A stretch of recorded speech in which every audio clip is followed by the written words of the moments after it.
mic, one voice. You can change the world, it's your choice. One mic, one voice. You can change the world, it's your choice. One mic, one voice. You can change the world, it's your choice. One mic, one voice. Welcome to the One Mic, One Voice show, building the collective conscious. A show that's created to give space where your voice, ideas, and informed opinions can be heard, appreciated, and debated. Folks, you are with Michael Eric Owens in the One Mic studio. Man, we got a lot to cover today.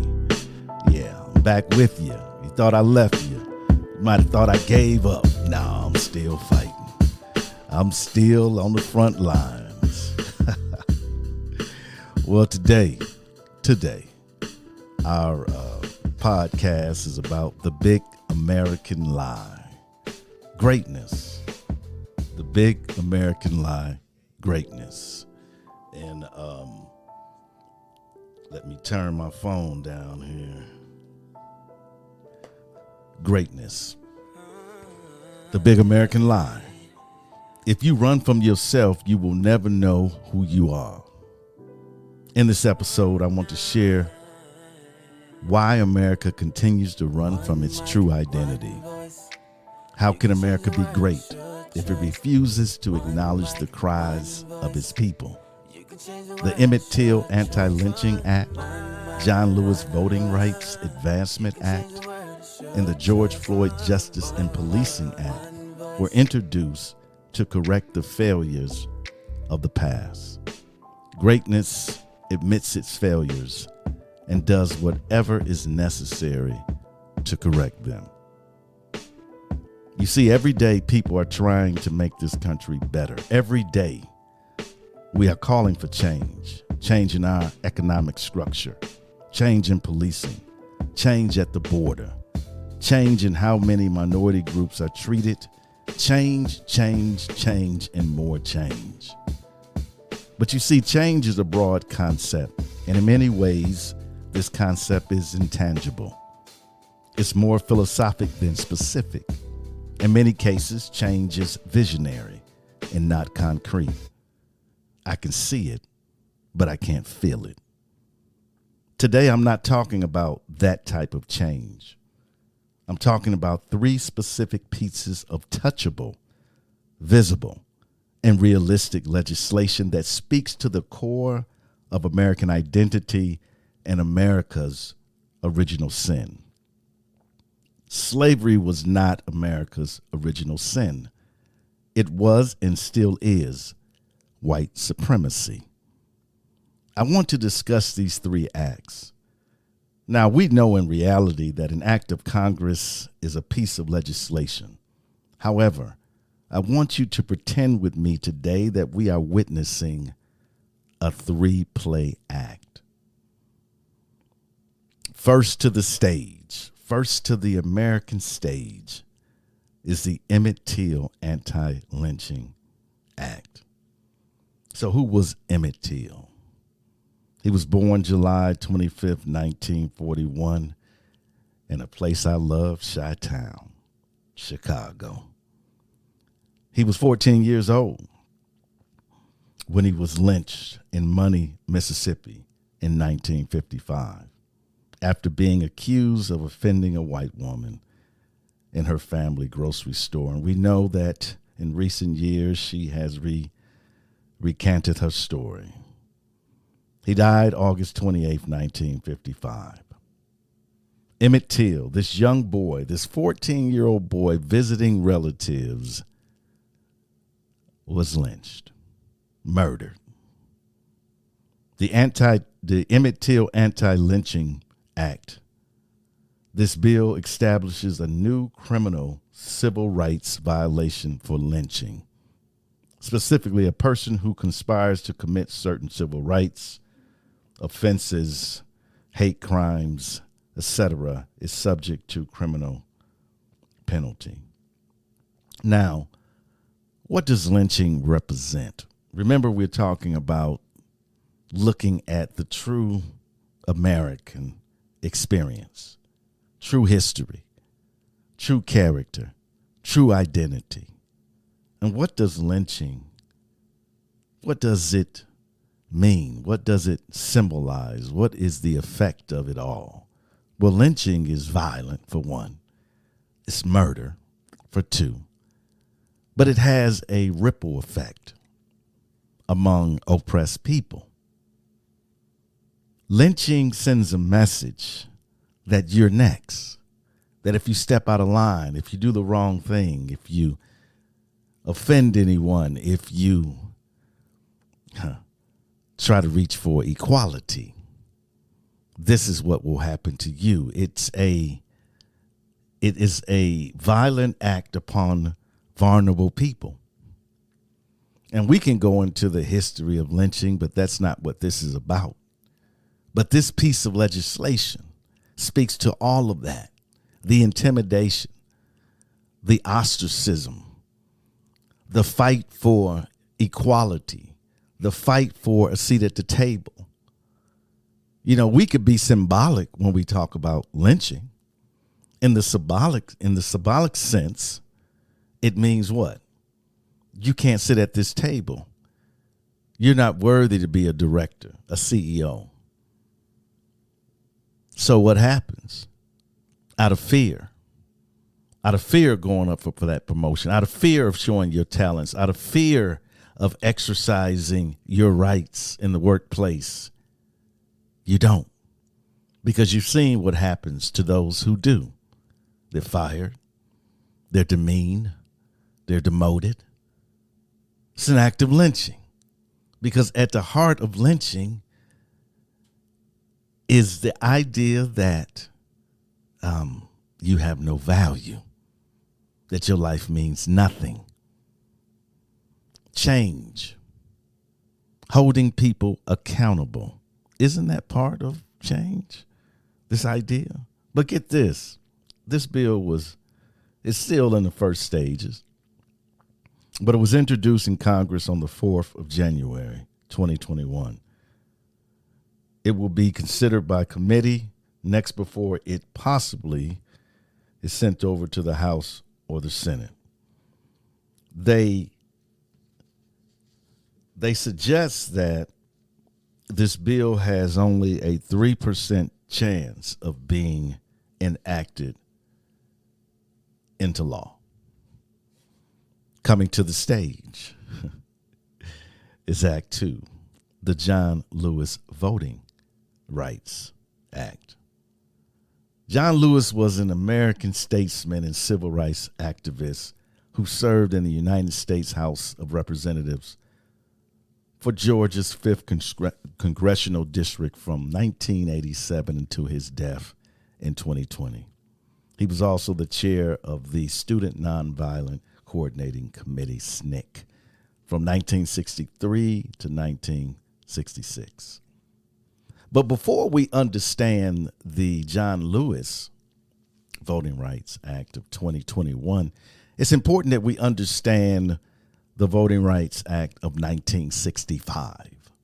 This is important. You cannot understand this bill, this current bill, with not understanding the history of why this bill is needed. And I think it's when we talk about America's greatness and this idea of a fledgling democracy, we must challenge these platitudes and euphemisms about how great we are when you have a population of people within the larger group simply trying to exercise their God-given right to vote. Not just now, but through the generations. The Voting Rights Act of 1965 included a requirement, and this is Johnson's administration, designed to ensure minority voters across the country are eligible to participate equally in the electoral process, which prohibited discriminatory voting practices and removed many barriers to voting. The law was critical in ensuring minority voters' rights and stood on the books for nearly half a century. nearly half a century. But in Shelby County versus Holder in June 2013, the Supreme Court invalidated a key provision of it. Among the invalidated provisions was an enforcement mechanism that prevented states like Texas, like Arizona, like Alabama, like Georgia, from making changes to voting laws and practices if they have a history of voting discrimination, unless they clear those changes through federal officials. In other words, what's happening in Texas right now could not happen. What's happening in Arizona, Georgia, Alabama, South Carolina, it could not happen. The Voting Rights Act of 1965 said you cannot do that because of your history. And we know, and we're going to talk a little bit about that history.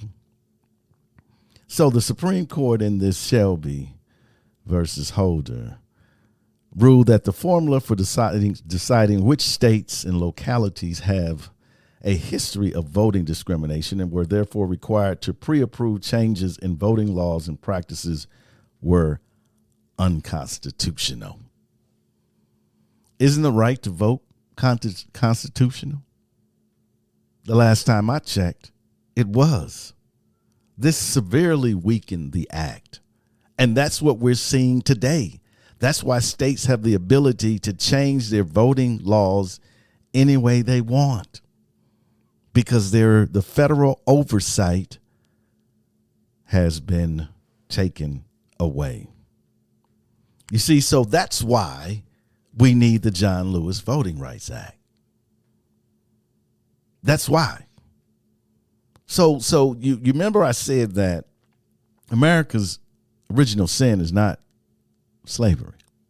That's just a product of it. American original sin is white supremacy. What is happening in these states today is the people clinging to white supremacy. They want to prevent black and brown people from voting. This has been going on since the beginning of this country. How can we not see that and understand that? This bill modernizes the formula determining which states and localities have a pattern of discrimination, ensuring that last-minute voting changes do not adversely affect voters by requiring officials to publicly announce all voting changes at least 180 days prior to the election. It expands the government's authority to send federal observers to any jurisdiction where there may be substantial risks of discrimination at polls on election day. Where is this bill now? It seems like a no-brainer, right? To protect the rights of citizens to vote. In a democracy, it even seems ironic that we're even having a debate over whether or not someone can participate in a democracy. Isn't the core of a democracy is that everyone has a right to vote? Isn't that the essence? Isn't that the essence of the principle of a democracy? Free and fair elections? In a country that says we're the greatest democracy ever, you have black and brown people still fighting to vote. 2021. So where is it now? Well, it passed the House on August 24th, sitting at the Senate. Yeah, this went nowhere. People say, well, the Democrats are in charge. Really, are they? It's 50-50. I mean, they have the deciding vote in the vice president, but you have the filibuster, right? And you have this threshold of any major legislation needs 60 votes. 10 Republicans won't vote for this. They won't vote to give blacks the right to vote. Man, that's some power. That's some power. Yeah, I have it, but you don't deserve it. Yeah, it's fair for me, but it's not fair for you. This historic battle. So, according to the experts, this bill has approximately 2% chance of actually becoming law. Now, let's take a look at the third act. The third act. Coming to the stage, folks, is George Floyd Justice and Policing Act. Remember, I said these are three key, concrete, tangible, visible legislations that can bring change to our country now. People say, well, hey, look, we need change. And I said change can be oftentimes philosophical, not specific, not concrete. It can be visionary. But the change I'm talking about right now sits in the hands of those we have elected in the seats of our government. Yeah. The George Floyd Justice and Policing Act. The bill was introduced in the 117th Congress in February 24th, 2021. The George Floyd Justice and Policing Act. The bill was sponsored by Representative Bass and others. It passed the House on nearly party lines, 220 Democrats, 212 Republicans. This happened on March 3rd. It's a human rights and policing bill drafted by Democrats. Okay. It was introduced. It's aimed to combat police misconduct, excessive force, and racial bias in policing. Grants power to the Justice Department, Civil Rights Division to issue subpoenas to police departments as part of a pattern or practice investigations into whether there has been a pattern and practice of bias or misconduct by the department. It grants the Attorney General to create an independent process to investigate misconduct or excessive force by police. It established a police misconduct complaint and disciplinary action registry. And we're going to go through some of these specifically because I think it's very important. Now, but let's for a moment, before I go through that, let's talk about why this bill is necessary. You see, folks, there's been a history of police violence against black people. Some in our country seems to think that this is a new phenomenon that would happen to George and Breonna and Brother Michael and Brother Freddie and Brother Arthur Scott and others.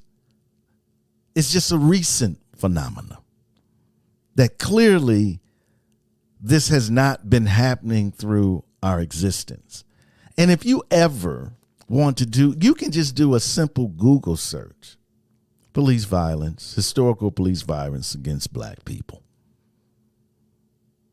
Or you could do Americans' race riots. There are thousands, tens of thousands that have been documented throughout history. And we're going to go down history lane a little bit as the stage dims and the spotlight comes. Out walks Memphis Massacre of 1866. It was a series of violent events that occurred from May 1st to the 3rd in 1866 in Memphis, Tennessee. The racial violence was ignited by political, social, and racial tension following the Civil War. In the early stages of Reconstruction, after a shooting altercation between a white police officer and a black veteran. 1866. And you know what's so interesting about this particular one is after all the killing and the federal troops were sent in, and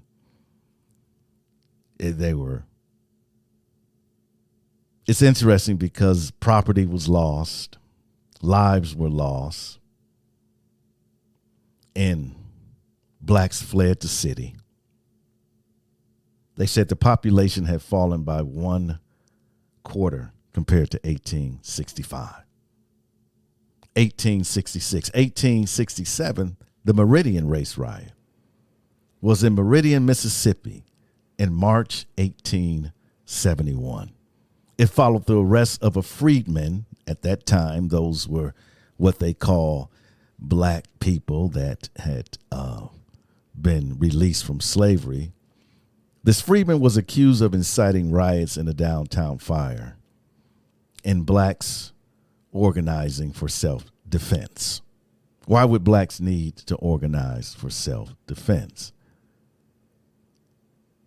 There were so many more throughout the 19th century. Let's go up to the 60s.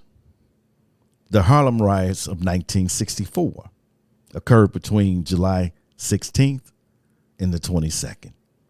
It began after James Powell, a 15-year-old African-American, was shot and killed by a police officer, Thomas Gillian, in front of Powell's friends and a dozen witnesses.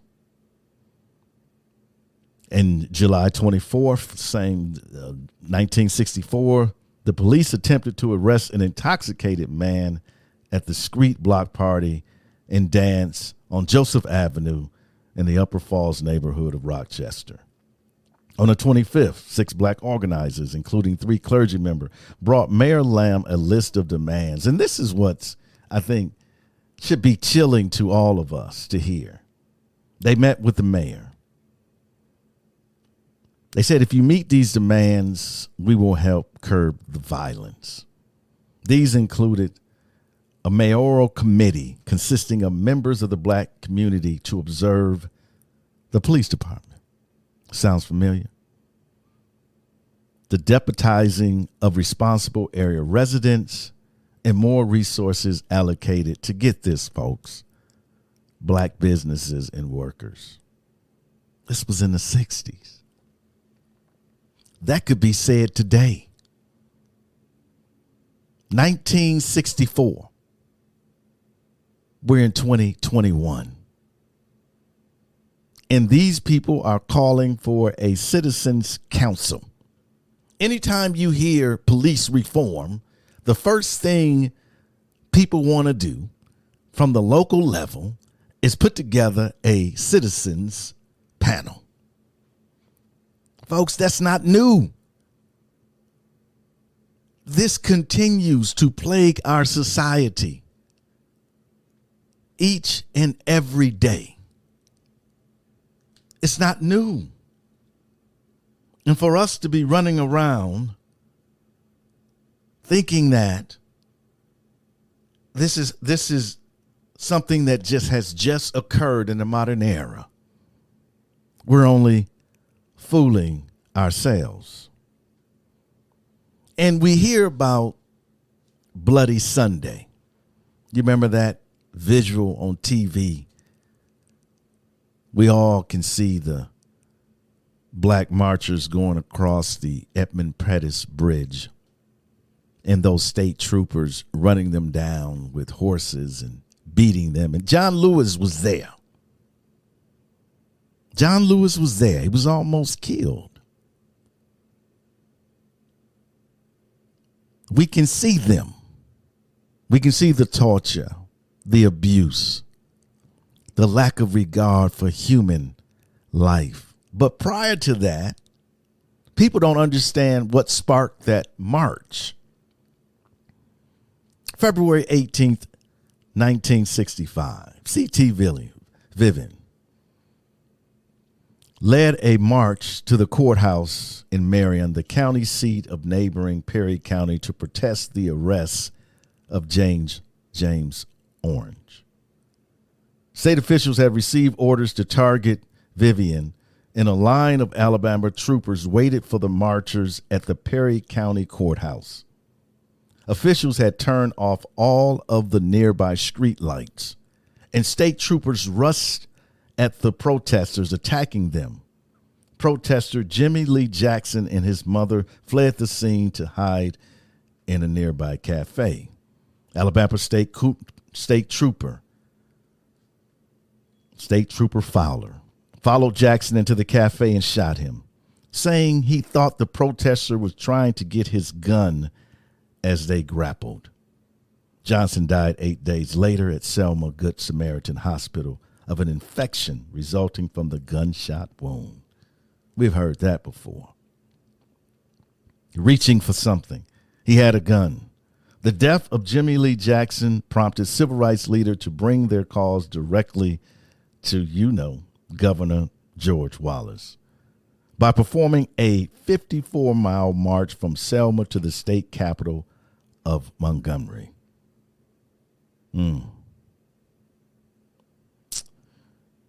This sounds very familiar.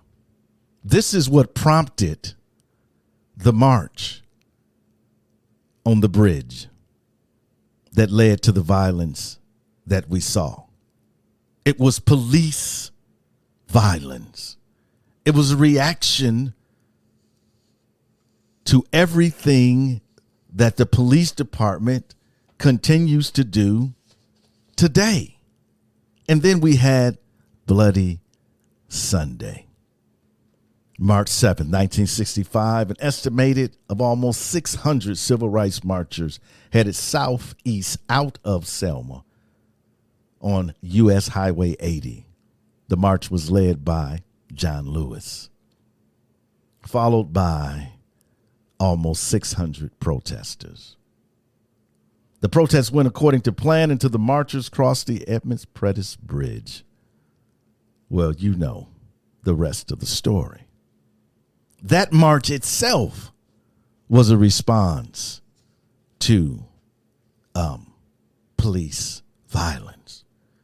Why do we need police reform in this country? Because it continues to happen. It's as simple as that. It continues to happen every day. There is no doubt that throughout generations, black people continue to cry for release, for justice, for understanding. I don't know. I don't get it. But it's true. It continues to happen till this day. But folks, I want to validate my point more concretely to you. We're going to take this break right quick, and we're going to come back, because I don't believe you are convinced. I'm trying to convince you. There's nothing new under the sun. We'll be right back.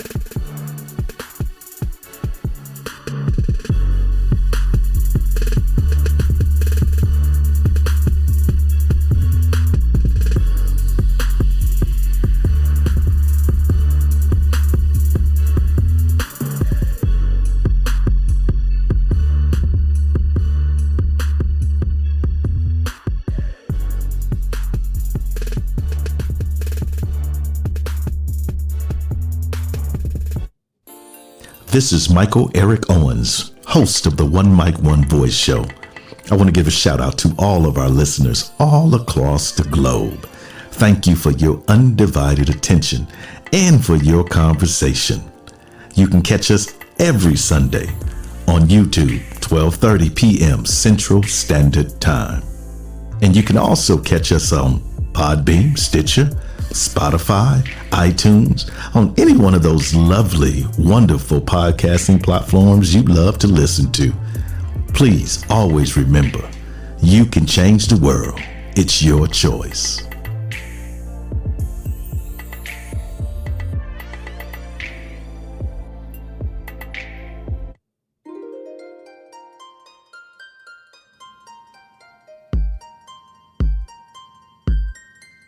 nothing new under the sun. History repeats itself. Round and round we go.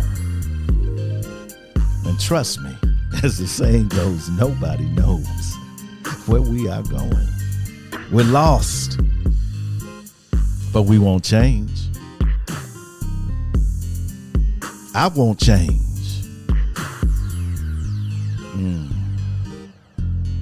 Yeah. So let's continue with Act 3. The 60s were a very violent decade. The 60s was a time when folks had enough, where Black Americans in this country said no more. Tired of the subjugation, tired of the humiliation, tired of always being second, never being equal. And because of that, you had a bunch of riots. Los Angeles, 1965. Matter of fact, just to let you know, the George Floyd policing bill has a 3% chance passing. 1965, Los Angeles. An identity check by police on 2 black men in a car sparked the Watts riot. Guess you got to look it up. Which left 34 dead and tens of thousands of dollars of damage. 1967, Newark, New Jersey. 2 white police officers arrest and beat up a black taxi driver for a minor traffic violation, setting off a riot that lasted 5 days. 26 dead, 1,500 injured. 1967 Detroit race riot happened in July of that year, killed 43 and leave more than 2,000 injured. This trouble spread to Illinois, North Carolina, Tennessee, and Maryland. And then in 68, we had the assassination of Dr. King. 1980, the acquittal of 4 white officers in Tampa, Florida, on charges of beating a black motorcyclist to death after he rode through a red light, set off a wave of violence in Miami, Liberty City, leaving 18 dead and more than 300 injured. I'm just hitting the highlights. This is not an exhaustive list by no means. 1992, Los Angeles. April to May 1st, the 30th, riots erupted with a total of at least 59 dead and more than 2,300 injured. You know this one, the beating of Rodney King. On display, the precursor to George Floyd. We watched them beat that man to death, nearly. His face was unrecognizable. Blow after blow after blow was recorded. Did change happen then? Did change happen then? 2001, Cincinnati, April 9th, riots erupted after the killing of a 19-year-old black man, Timothy Thomas, by a white police officer. Wow. Then we can come all the way up to Ferguson. 10 days of protests and riots. You saw the police officers out there in heavy tactical gear with tanks and, oh man, it was a war zone. We know why, because an unarmed black teenager, Brother Michael Brown, was killed by a white officer. 2015, Baltimore. You might know him by the name of Freddie Gray, 25-year-old black boy. Dies a week later after suffering serious injuries in a police van. We also saw that on video. Freddie Gray. 2016 in Charlotte. Keith Lamont Scott, 43. Fatally shot to death. Police say the shooting happened when they saw him hold up a gun as they approached his vehicle after seeing him rolling a marijuana cigarette. He was unarmed. 2016. September 16th. You remember this? Terrence Crutcher. The brother that was car broke down, that was standing outside of his car, and Officer Betty Shelby shot him to death. He was, again, unarmed. September 6, 2018. You remember this? Botham John. In his house. I didn't stutter. His house. And she comes into his apartment and said she thought it was her own, and she saw a black man and she murdered him. Dallas, Texas. Breonna Taylor, 26 years old. Louisville, Kentucky. March 13th, 2020. Sleeping in her own house. Sleeping. I don't know if you can commit a crime while you're sleeping. That would be an enormous feat. This woman was sleeping. Think about that for a moment. We're all going to go to bed tonight in our own homes. Your home is a place where you feel safe, protected. In most cases. Nobody has the notion in their mind that when they lay down at night that they might die. Matter of fact, you're thinking about the things you have planned for tomorrow, the things you didn't get done, you procrastinated on, I don't know, but you're not thinking about dying. And these no-knock warrants, this police force which had the wrong address, the wrong place. Oh, yeah. They broke into her house and murdered her. She was, again, 26 years old. Elijah said, why can't I stand? What I can't stand is these cases seem to mirror themselves with the same outcome. However, police are allowed to continue this murderous pattern. It's the same outcome throughout history. That's the point I'm trying to make to you today, is that this fight has been going on for a very long time. Blacks have echoed these voices, these cries throughout history for the three things I talked to you about today. Yeah, for the Emmett Till Antilynching bill, for the John Lewis Voting Rights Bill, and for the George Floyd Policing and Reform Act. Take their names off of it.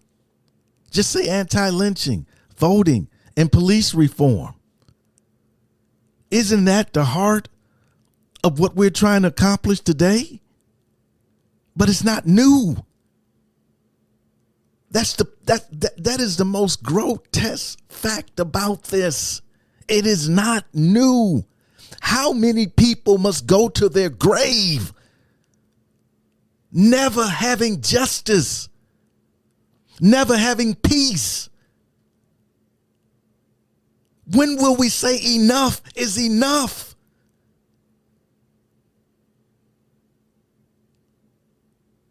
When will the images grip us in such a way that we can't sleep at night?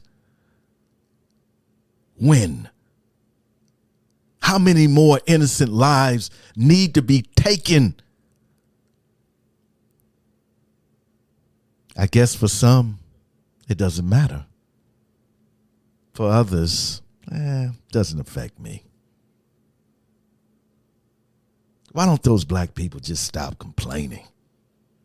All we hear about, they can vote. Get an ID. They can vote just like anybody else. Police are good. They're good. There's a few bad apples. But why is the bad apples always killing black people?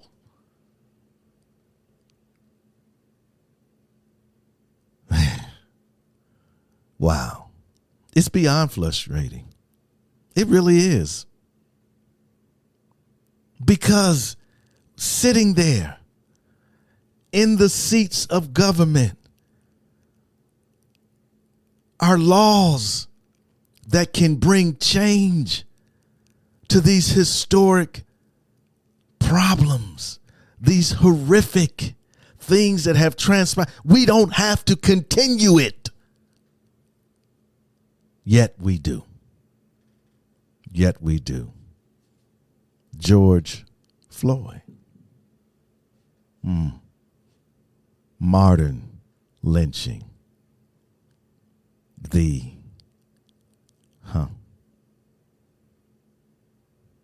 modern Emmett Till. Why did George Floyd die? What did he do? I mean, we all saw it ourselves. They said he tried to pass off a $20 counterfeit bill. That's in dispute.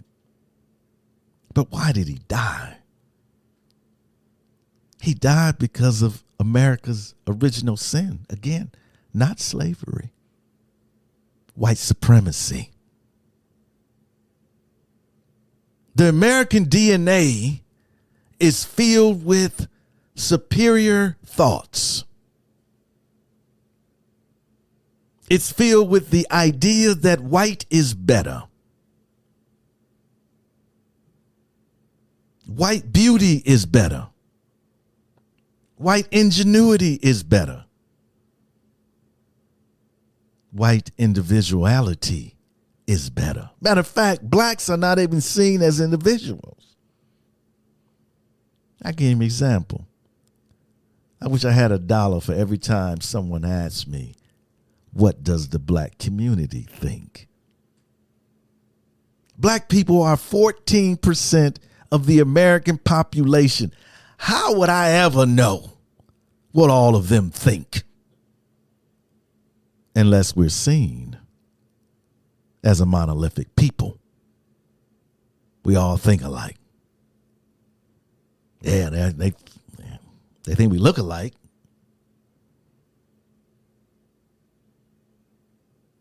Three acts on center stage of the American experience. And they all have less than a 3% chance of ever being law. The big American lie. Greatness. Do you see greatness? Do you see greatness? Well, I guess it's how you define it. If you define it through the white lens, you might say yes.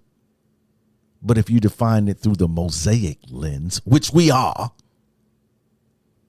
I'm sure you will come to the same conclusion that we are far from being great.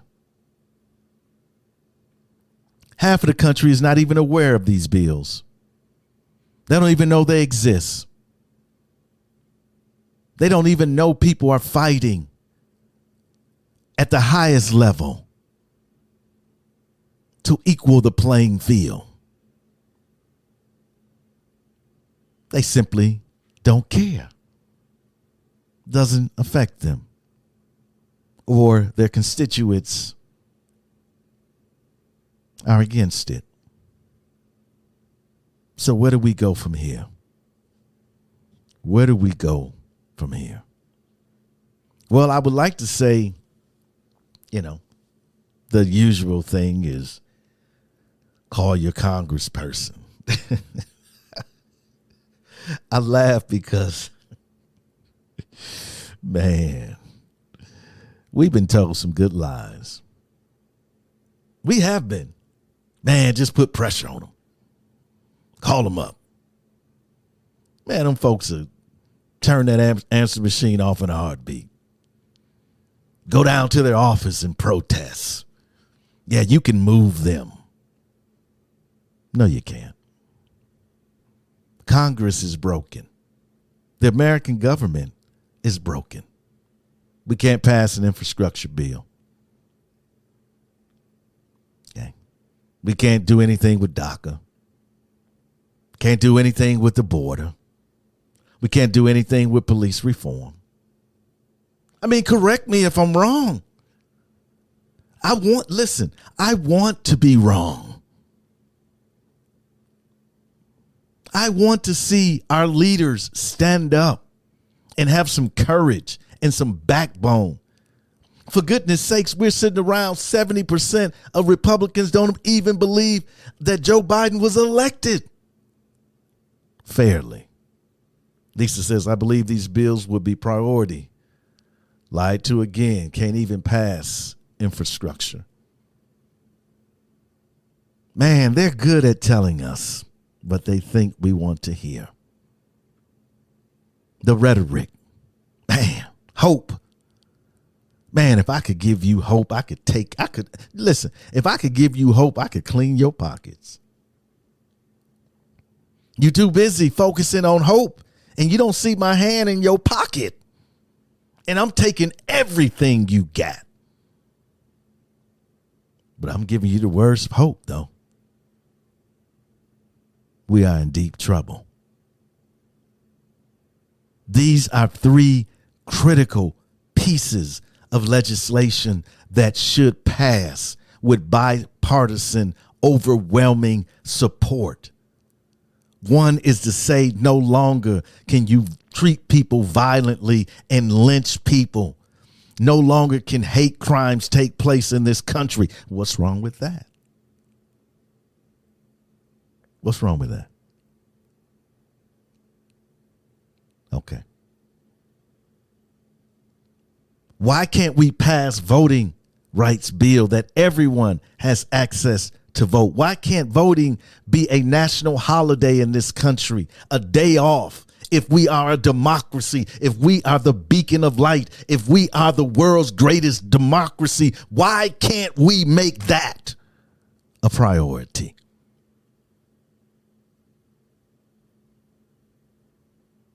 Policing reform. This should be an obvious no-brainer. We see what is happening with the police department and the violence. And we see them get away with it. Tim Scott, South Carolina. Yeah, let's get the only black man, Republican in the Senate. Yeah, that looks good. Yeah. See, he's skinfolk, but he ain't kinfolk. That's what they don't fail to understand. We see right through Tim Scott, just like we see through Terrence Thomas. We see right through you. See, again, it goes back to you thinking that he's black. All black people think alike. Black people be fine with him. We're not. Not at all.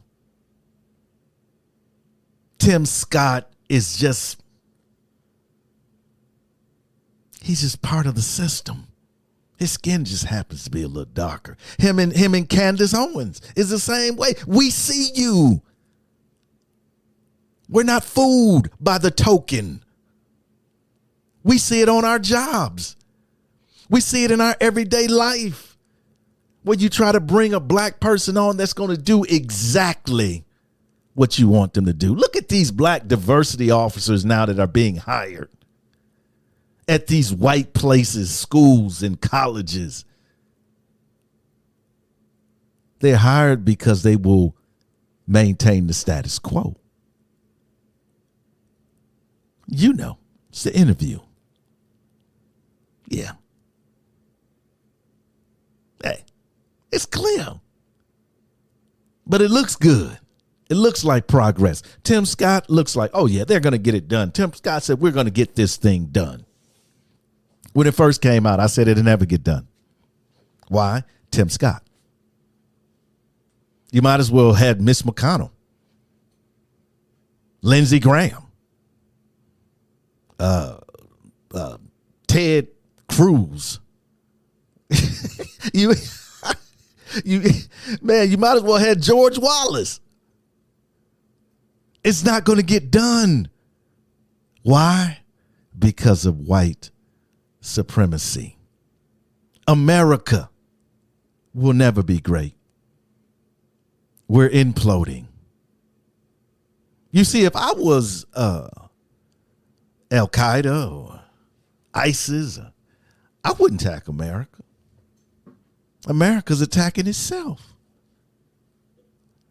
I just sit back with my binoculars and watch the destruction because we're killing each other.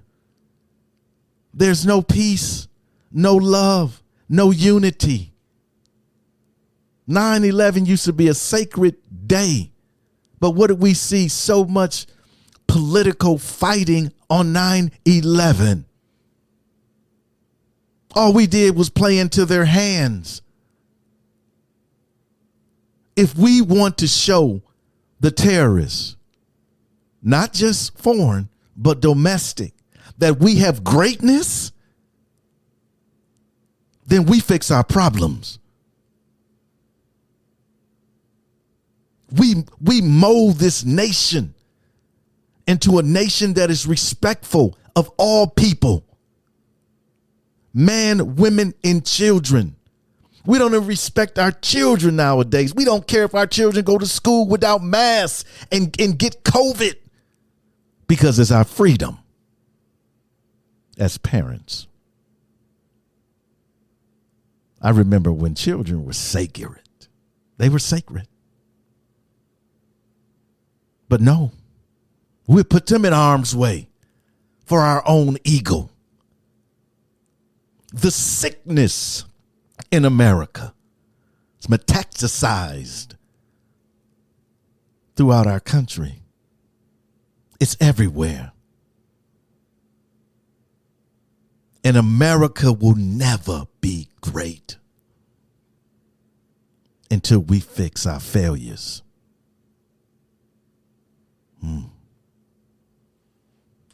The big American lie. Now, someone will say, man, there's some good things in this country.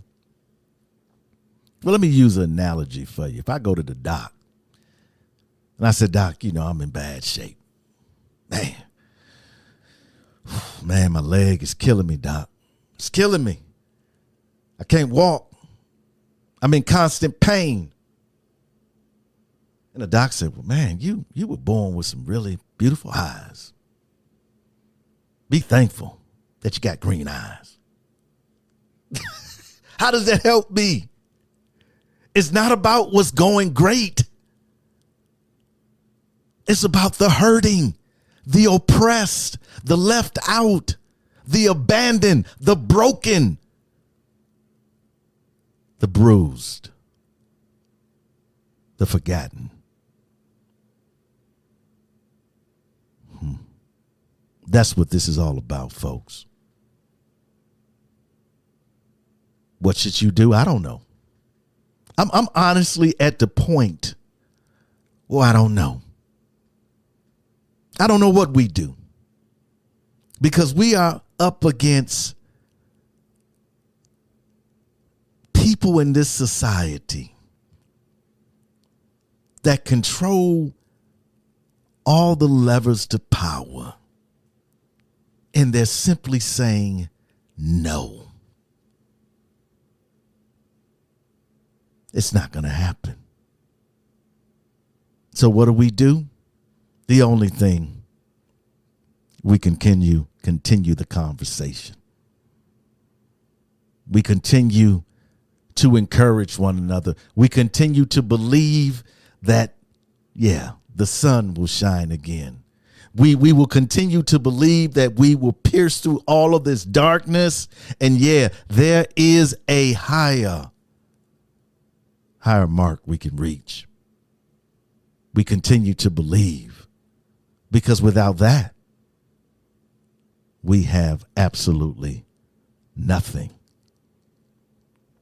Because history will speak of us. Somewhere in the distant future, a scribe will reach down deep into the archives of our time, and what will we do? Will we overcome our differences? Will we find out of many we became one? Or will we find that we solve nothing and remain a divided peoples? Yes, history will speak of us. All we gotta do is work together. We gotta raise our children better. We gotta stop the hate, and spread the love. One mic, one voice. You can change the world, it's your choice. One mic, one voice. You can change the world, it's your choice. One mic, one voice. You can change the world, it's your choice. One mic, one voice. You can change the world, it's your choice. Your choice.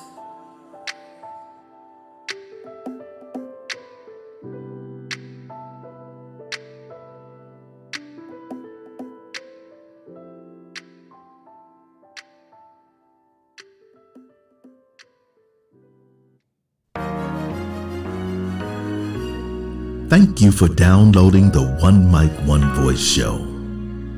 Take a moment and subscribe and share. You can find us on Spotify, iTunes, Podbean, Stitcher, or any other podcasting platform. Thank you for your continued support and for your voice.